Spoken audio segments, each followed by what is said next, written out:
दर 4 वर्षांनी खेळविला जाणारा ODI वर्ल्ड कप 2007ला भारतीय टीमला साखळी सामन्यातच गाशा गुंडाळावा लागला होता। त्या 2007 वर्ल्ड कपमध्ये भारतीय टीमला टॉप टू बॉटम अगदी हादरवून सोडले होते। भारताच्या कोचपासून कॅप्टनपर्यंत व नॅशनलपासून डोमेस्टिकपर्यंत सर्व जे स्ट्रक्चर होतं ते बदलले गेले होते।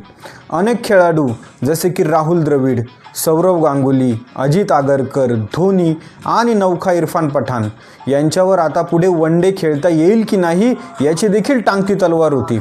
सचिनच्या रिकमेंडेशनने धोनीमध्ये सिलेक्टर्सला नेतृत्वाची चुणूक दिसली आणि वर्ल्ड कप 2007 मध्ये काहीच करू न शकलेल्या धोनीला माइटी इंडियन टीमचं नेतृत्व करण्याची संधी मिळाली। सर्वांना वाटत होते धोनीचे करिअर आता डिस्ट्रॉय होणार, परंतु त्याला कॅप्टन्सीच्या रूपाने नवसंजीवनी मिळाली होती। तर मूळ मुद्द्यावर येऊया। 2007 वर्ल्ड कपमध्ये सपाटून मार खाल्ल्यानंतर सचिनचा खेळ खल्लास। सचिन आता रिटायर होणार आणि व्हायलाच पाहिजे, सचिनची संघाला आता गरज नाही असा सूर सर्व स्तरातून येत होता। वैयक्तिक सचिन देखील इंजरीने त्रस्त होता, त्यामध्ये महत्त्वाची इंजरी होती ती टेनिस एल्बोची। सचिनने देखील रिटायरमेंटचा विचार केला, परंतु ज्याच्यामुळे सचिनला खरी क्रिकेटची शिस्त लागली व ज्याने सचिनची क्रिकेटमध्ये खऱ्या अर्थाने गोडी निर्माण केली तो अजित म्हणजे सचिनचा मोठा भाऊ। याने सचिनला जवळ बसवले आणि समजवले की तू आत्ता रिटायरमेंटचा विचार चुकूनही करू नको, लोक तुला ट्रोल करतायत करू दे, पण तू आता रिटायरमेंटचा विचार हा डोक्यातून काढून टाक। आणि याचे अजून एक महत्त्वाचे कारण आहे ते म्हणजे पुढचा 50 ओव्हर्सचा वर्ल्ड कप हा भारतात होणार आहे आणि त्याची फायनल जी होणार आहे ती मुंबईमध्ये होणार आहे।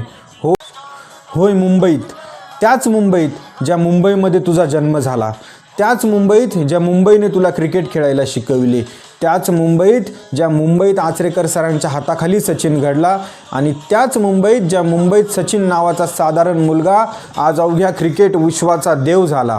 हे आपल्या मोठ्या भावाचे उद्गार ऐकून सचिनच्या अंगावर शहारे उभे राहिले आणि सचिनने ठरवले की मी खेळणार व माझ्या संघाला, माझ्या देशाला विश्वविजेता, जगज्जेता बनवणार।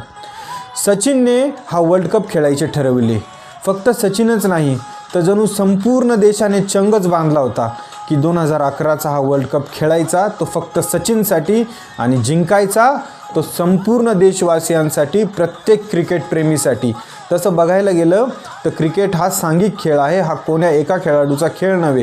परंतु सचिनने क्रिकेटमार्फत कित्येक वेळा भारतीय चाहत्यांना आनंद साजरा करण्याचे असंख्य असे क्षण दिले होते। जर ते क्षण मोजायचे ठरले तर कॅलेंडरमधील दिवस देखील कमी पडतील। तर पुढे जाऊया। 2011 टीमची निवड करण्यात आली आणि 2007च्या टीमकडून अनेक गोष्टी शिकण्यात आल्या होत्या। यावेळेस कॅप्टन होता तो धोनी, त्याच्या जोडीला सेहवाग, नौखा पण भारताचे भविष्य म्हणून आता पुढे ओळखला जाणार होता तो किंग कोहली म्हणजे विराट कोहली, अनुभवी सचिन आणि त्याच्या जोडीला हरभजन, गंभीर, पेस बॅटरीमध्ये मुनाफ, श्रीसंत आणि भारताचा कणा समजला जाणारा झहीर खान, सर्वात भरवशाचा फिल्डर रैना, असे एक ना अनेक मोती भारतीय संघात होते। आणि या सर्व मोत्यांना ज्या धाग्यात गुंफले होते तो धागा म्हणजे भारताचा लाडका युवराज सिंग।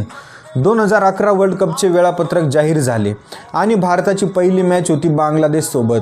हो, त्याच बांगलादेशसोबत ज्या बांगलादेशने 2007 मध्ये आपल्या चाहत्यांना अक्षरशः रडवले होते। परंतु यावेळी सर्व भारतीय प्लेयर्स सज्ज होते तो बदला घेण्यासाठी। तर काय होते या मॅचमध्ये?